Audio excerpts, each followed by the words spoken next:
안녕하세요, 서이스입니다. 오늘은 만프레드 폰 릭토펜에 대해서 이야기를 해보도록 하겠습니다. 만프레드 폰 릭토펜 하면 대부분의 분들이 생소해 하실 거예요. 독일 이름이고 게다가 좀 깁니다. 만프레드 폰 릭토펜 누구지? 잘 모르겠는데 하시는 분들이 대부분일 텐데, 이 사람은 본명보다는 별명으로 더 잘 알려져 있는 사람입니다. 이 사람의 별명은 붉은 남작입니다. 좀 들어본 것 같은데 근데 정확히 누군진 잘 모르겠어 하시는 분들이 좀 있을 것 같고요. 아니면 처음 들어봐 하시는 분들도 좀 있을 겁니다. 만약에 아직까지 잘 모르시겠다고 하면은 다음 세 캐릭터를 한번 생각해 보시면 됩니다. 처음에는 1980년대 미야자키 하야오의 그 유명한 애니메이션이었던 붉은 돼지. 두 번째는 건담은 다들 아시죠? 건담의 붉은의 성 샤즈나블. 그리고 최근에 리그 오브 레전드의 코르키라는 캐릭터까지, 이 세 캐릭터가 다 붉은 남작을 모델로 하고 있습니다. 자, 오늘은 만프레드 폰 릭토펜 붉은 남작에 대해서 이야기를 해보도록 하겠습니다. 1892년 만프레드는 프러시아의 지방 귀족의 아들로 태어납니다. 근데 아버지도 귀족이었지만 어머니도 상당한 재력가의 딸이었다고 알려져 있습니다. 릭토펜은 어려서부터 천부적인 소질을 보이는 천재 소년하고는 좀 거리가 멀었습니다. 그냥 학업에는 별로 관심이 없고요. 사냥을 즐기고 약간 좀 키도 좀 작았다 그래요. 키도 좀 작고 내성적인, 하지만 승부욕은 굉장히 강한 소년으로 묘사되고 있습니다. 오늘날로 따지면은 학원 빠지고 PC방에서 서든하는 초딩들 있죠? 그 중에서 좀 키 작고 하지만 욕은 좀 살벌하게 하는 그 정도 이미지가 떠오릅니다. 예. 하여튼 그렇게 묘사가 되고 있고요. 자, 만프레드는 11살이 되고 본인의 의견하고는 상관없이 아버지에 의해서 군사학교로 보내집니다. 자, 성적은 뭐 겨우겨우 낙제를 면하는 정도였지만 뭐 큰 문제 없이 학교 생활을 했다고 전해지고 있습니다. 자, 근데 1914년 여러분들도 다 알고 계시는 유명한 일이 일어납니다. 1차 세계대전이 시작됩니다. 자, 1차 세계대전은 정말 재미있어요. 그냥 사람들이 죽고 다치고 하는 게 재밌다는 게 아니라 일어난 배경이 굉장히 재밌습니다. 근데 여러 가지 우연과 오해가 이제 얽어져서 1차 세계대전이 일어났는데요. 자, 여러분도 아시다시피 오스트리아의 황태자인 퍼디난드가 그 당시 오스트리아가 이제 식민지처럼 세르비아를 지배하고 있었습니다. 세르비아를 방문하게 됩니다. 근데 타이밍이 굉장히 안 좋았죠. 세르비아의 이제 3.1절 같은 날에 퍼디난드가 세르비아를 방문하게 되는데요. 그때 첫 번째 1차 암살 시도가 있었어요. 근데 그때는 이제 퍼디난드가 운 좋게 그곳을 빠져나오게 됐는데, 거기서 이제 행렬을 멈췄어야 되는데 고집스럽게 행렬을 계속하고 있다가 1차 시도 때 이제 암살 시도를 실패했었던 청소년이 옆에서 샌드위치를 먹고 있다 그래요. 근데 바로 옆에서 퍼디난드의 차가 지나가니까 이거는 운명이다 하고 총으로 쏴 죽였다고 합니다. 그래서 1차 세계대전이 일어나게 됐는데, 자, 우리가 많이 배운 것처럼 독일이 아싸 이때다 하고 의욕적으로 선전포고를 한 건 아니었다고 합니다. 그래서 여러 나라들이, 영국, 러시아, 독일이 다방면으로 전쟁을 피하려고 노력을 했었는데, 이때 하필 최종 결제를 해야 되는 황제가 휴가 때문에 결제를 못했다고요. 그렇기 때문에 1차 세계대전을 막지 못했다는 주장이 있습니다. 아무튼 제가 이 부분은 조금 더 연구를 해서 조사를 해서 다음에 꼭 다루도록 하겠습니다. 그 당시 기병대에서 보급장교 역할을 하고 있었던 릭토펜은 상관에게 이런 편지를 보냅니다. 저는 고작 치즈나 계란 나르려고 여기 온 게 아니에요. 저는 다른 목적이 있다고요.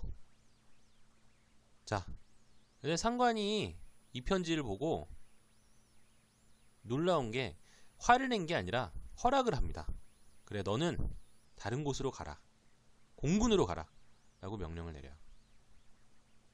근데 이게 상관이 릭토펜에게 사실 호의를 베푼 게 아니라 악의가 있었던 게 아닌가 생각이 돼요. 왜냐면은 공군이 그 참호에서 생활을 하지 않아도 되거든요. 그러니까는 보병들에게는 선망의 대상이긴 했지만 평균 복역 기간이 2주일밖에 안 됐어요.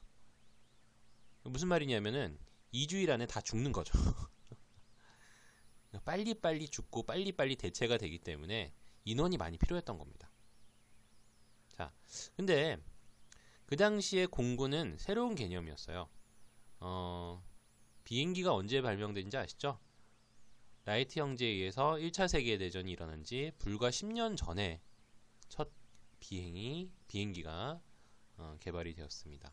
그래서 처음에는 이제 비행기의 정찰 임무가 주어졌는데 전쟁 와중에 이제 비행기에 기관총이 장착되면서 정찰기는 이제 자연스럽게 첫 전투기로 대체가 되게 됩니다.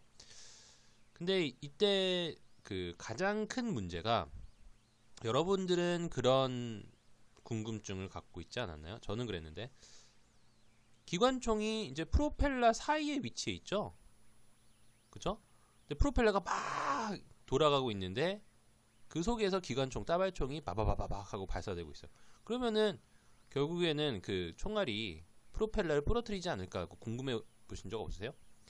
근데 그 문제가 바로 첫 번째 전투기에 있어서 가장 큰 문제였다고 합니다. 근데 첫 해결책을 낸 사람은 프랑스 사람이었는데 아마 본인도 이제 파일럿이었던 것 같아요. 그 사람이 낸 해결책은 그러면 쉽지 않냐, 프로펠러 뒤편을 방탄으로 만들자. 그래서 뭐 운 좋게 프로펠러 사이에 나가는 총알은 나간 거고 뭐 프로펠러 마저도 튕겨도 나가지 않겠느냐. 근데 생각해 보세요. 최적의 해결책은 아니죠. 왜냐면은 이제 총알이 사방으로 튀었기 때문에. 그래서 뭐 전투기 성능이 좀 시원치 않았나 봅니다. 그래서 몇 번 비행하고 그 사람도 죽습니다. 그 프랑스 사람도. 그리고 나서 아이디어를 낸 사람이 그 유명한 독일의 폴커입니다. 자, 폴커는 뭐로 유명하냐면 회전하는 프로펠러 사이로 기관총을 발사하는 기술을 발견한 사람이거든요. 근데 이 기술이 정말 혁신적인 기술이고요. 그때서부터 본격적으로 전투기가 전쟁에 배치가 되기 시작하게 됩니다. 자, 정찰 임무에서 이제 전투 파일럿이 되고 싶었던 만프레드는 전투기 유닛으로 전투기 부대로 배치가 되고요. 얼마 후 첫 솔로 비행을 시도합니다. 그러다가 비행기를 불시착시켜버리고 만프레드는 살아남았지만은 기체는 파괴됩니다. 훗날의 평에 따르면 릭토펜은 기체를 자유자재로 조종할 수 있는 뛰어난 파일럿이라기보다는 뛰어난 사격가였던 걸로 알려지고 있습니다. 그러니까 예전에 이제 사냥을 좋아했던 게 파일럿이 돼서 효력을 보인 거죠. 자, 그러다가 그 당시 독일 최고의 에이스였던 벨케가 만프레드와 같은 부대에 소속이 되게 됩니다. 벨케는 진짜 유명한 사람이에요. 그러니까 초창기 파일럿들에게 10계명 비슷한 거를 써준 사람이기도 하거든요. 그러니까 거의 뭐 비행, 전투, 덕파이트의 아버지라고 보시면 돼요. 그러니까 만프레드가 벨케한테 다가가서 어떻게 하면 당신처럼 뛰어난 파일럿이 될 수 있습니까? 라고 물어봤습니다. 그랬더니 뭐 많은 것을 가르쳐 줬겠죠. 근데 그 중에서 가장 중요했던 게 적기에 최대한 가깝게 접근하라는 것이었습니다. 근데 벨케의 지도로 만프레드는 이제 독일에서 가장 뛰어난 에이스들 중 하나로 거듭납니다. 근데 얼마 후 벨케는 죽습니다. 자, 영국군하고 교전 중에 만프레드의 비행기를 피하려다가 추락을 하게 됩니다. 그러니까 부분적으로는 만프레드도 좀 책임이 있는 거죠. 자, 벨케가 죽고 만프레드는 훨씬 더 예전보다 의욕적으로 공중전에 임하게 되는데요. 특히 이제 영국을 상대로 했을 때는 훨씬 더 전의를 불태웠다 그래요. 네. 두 가지 이유가 있겠죠. 첫 번째는 본인의 영웅인 벨케가 영국군한테 당했으니까 좀 복수감 때문일 수도 있겠고요. 두 번째는 본인 때문에 이제 벨케가 죽었다고 생각할 수도 있잖아요. 그러니까 책임감 때문에 그랬을 거라고 추측이 됩니다. 자, 그래서 벨케가 죽은 후에 좀 명실상부한 이제 영국의 톱 에이스인 호커하고 만프레드가 마주치게 됩니다. 네, 만프레드는 이제 회고록에서 훗날 호커하고 전투를 이렇게 기록하고 있습니다. 교전을 하자마자 이 호커라는 사람은 비행 초보와는 다르다는 것을 느꼈대요. 그의 그 비행기가 훨씬 더 기동성이 뛰어났지만 자신의 비행기가 더 높이 치솟아서 뒤를 잡을 수가 있었다라고 기록을 하는데요. 그러던 중에 뒤는 잡았어요. 뒤는 잡았는데 교전을 하던 중에 이제 만프레드의 기관총이 막혔어요. 잼이라 그러죠. 잼돼서 뒤는 잡았지만 사격을 못하는 거예요. 그래서 한 손으로는 조종기를 비행하면서 다른 한 손으로는 망치를 갖고 이제 기관총을 두들겨서 고친 다음에 간신히 호커의 비행기를 격추시키게 됩니다. 자, 그리고 호커를 이제 격추시킨 만프레드는 벨케를 대신한 독일의 영웅으로, 새로운 영웅으로 추앙받게 됩니다. 자, 호커를 격추시킨 만프레드는 스타가 됩니다. 독일의 스타가 돼서 사인회도 하고 휴가 나올 때 독일 황제하고 뭐 식사도 하고 훗날 회고록을 써서 베스트셀러가 되기도 합니다. 그리고 부대원들 중 한 명이 만프레드 비행기를 이제 붉은색으로 칠할 거를 이제 권해요. 근데 사실은 그렇게 좋은 생각은 아니거든요. 왜냐하면 좀 타겟이 되면은 죽을 확률도 높기 때문에 빨간색은 너무 눈에 띄어서 좋은 생각이 아닌 것 같은데, 아무튼 뭐 어떻게 됐든 만프레드는 그 제안에 승낙을 해서 그 유명한 붉은 남작이라는 별명을 얻습니다. 자, 근데 얼마 후에 이제 그 활약을 계속하다가 얼마 후에 영국군하고 교전하게 되는데 릭토펜이 격추당해요. 근데 죽지는 않습니다. 죽지는 않고 머리에 이제 그 총알이 스쳐 지나가서 심한 충격을 받게 돼요. 그래서 이제 추락을 할 때 거의 장님 상태까지 갔다가 간신히 비행기를 착륙시킬 수 있었다고 합니다. 그런데 부상이 가볍지는 않았나 봐요. 그러니까 내렸을 때 두개골 흰색 두개골이 그냥 거의 다 드러난 상태였다라고 합니다. 그래서 앞으로도 뒤에서도 이제 고생을 하게 되는데요. 심한 두통으로 계속 이제 후유증으로 고생했다고 합니다. 그리고 이제 그 만프레드는 일단은 이제 독일군 입장에서는 본인 이제 그 군 전체적인 사기를 위해서 만프레드가 죽는 걸 원하지 않았어요. 그래서 공준전을 그만두고 독일의 영웅으로 남아달라라고 부탁을 했지만 만프레드는 거절합니다. 자, 독일 젊은이들이 참호 속에서 계속 죽어나가고 있고 고생하고 있는데 본인 혼자서만 후방에서 호요식할 수 없다가 본인이 이제 그 제안을 거부한 이유였다고 합니다. 자, 그렇게 이제 그 만프레드는 계속해서 싸우게 되고요. 계속 격추 스코어를 갱신해 나가게 되고 얼마 후에 이제 벨케의 격추 스코어를 추월하게 됩니다. 자, 여기서 잠깐 그 다른 에이스들, 1차 세계대전의 에이스들이 몇 대를 격추시켰는지를 한번 보면은 앞에서 만프레드가 격추한 영국군의 에이스 있죠? 호커가 14대 독일군 비행기를 격추시켰다고 하는데 영국군 1차 세계대전 격추수 랭킹에서는 벨케가 아마 1, 2위 아니면 2위를 하는 걸로 알고 있습니다. 그런데 벨케 같은 경우에는 40대를 격추를 시켰고요. 근데 벨케 외에 다른 많은 독일군 에이스들이 호커의 격추 스코어를 압도를 해요. 50대, 60대 격추를 시키고요. 그리고 이제 만프레드는 훨씬 더 많은 비행기를 격추시키게 됩니다. 근데 이것만 보면은 영국군보다는 이제 그 독일 공군이 기체 성능이나 에이스의 기량에서 영국군을 압도했다라는 것을 알 수가 있습니다. 자, 그래서 만프레드는 이후에 이제 독일 공군 에이스들로 이루어진 플라잉 서커스라 그러죠. 꽤 유명한 데인데 그 편대로 편입이 됩니다. 그리고 얼마 후에 포커 3엽기 붉은 남작하면은 이 비행기가 떠오릅니다. 그러니까 그 날개가 날개가 3개 달려 있는 비행기예요. 한번 찾아보시면은 조금 우스꽝스럽게 생겼는데 또 어떻게 보면은 되게 멋스러워요. 한번 그 네이버나 인터넷으로 한번 검색을 해보시기 바랍니다. 자, 그렇게 격추 스코어를 늘리던 만프레드는 1918년 4월 20일 80번째, 80번째 전투기를 격추시킵니다.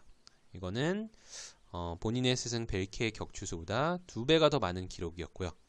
1차 세계대전 모든 국가를 합쳐 가장 많은 격추 스코어였습니다.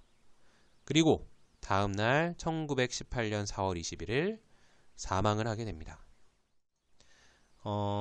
만프레드가 죽던 날에 만프레드는 캐나다 비행 편대와 마주치게 됩니다.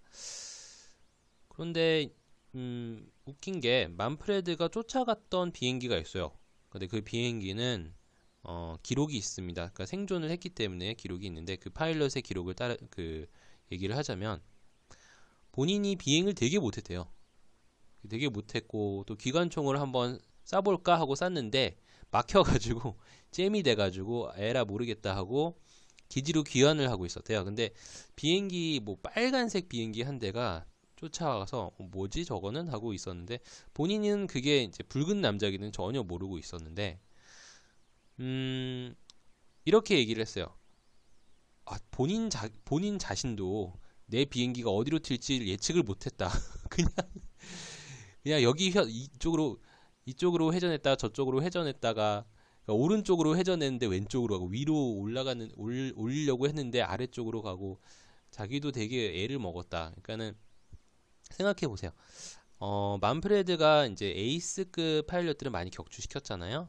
그런데 예상을 가능한 패턴을 갖고 있을 거예요, 에이스들은. 근데 이런 비행기 같은 경우는 슈퍼맨 하늘의 똥파리처럼 어디로 튈지를 모르기 때문에 아무리 만프레드라고 할지언정 격추시키는 데를 좀 애를 먹었던 것 같습니다.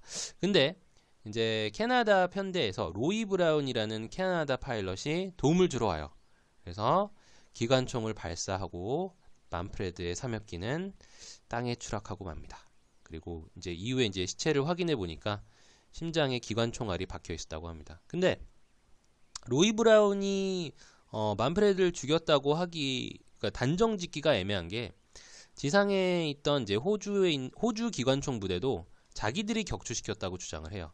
그리고 총알로 구분을 할 수가 있는데 호주 기관총 부대에서 사용했던 기관총하고 로이 브라운이 사용했던 총알하고 동일했다고 합니다. 그렇기 때문에 오늘날까지도 누가 만프레드를 격추시켰는지는 아직까지 미스테리로 남아있어요. 자, 근데 웃긴 거는 오늘 이야기했던 모든 파일럿들이 다 죽는다는 거예요. 그러니까 처음에 말했던 이제 방탄 프로펠러 만든 프랑스 사람도 죽었죠. 호커도 죽었죠. 벨케도 죽었고 플라잉 서커스 소속 파일럿들도 결국 다 죽어요. 거의 다, 그러니까 대부분 다 죽고 만프레드까지 사망합니다. 그러니까 결론은 파일럿은 극한 작업이다 정도인 것 같네요. 네, 만프레드 폰 릭토펜 붉은 남작 이야기였고요. 재밌게 들으셨다면 아래 구독 버튼, 추천 버튼 눌러주시기 바랍니다. 감사합니다. 다음번에는 라스트 오브 어스 리뷰하고 두 번째 에이스 한스 요하임 마르세유의 이야기로 돌아오도록 하겠습니다. 고맙습니다.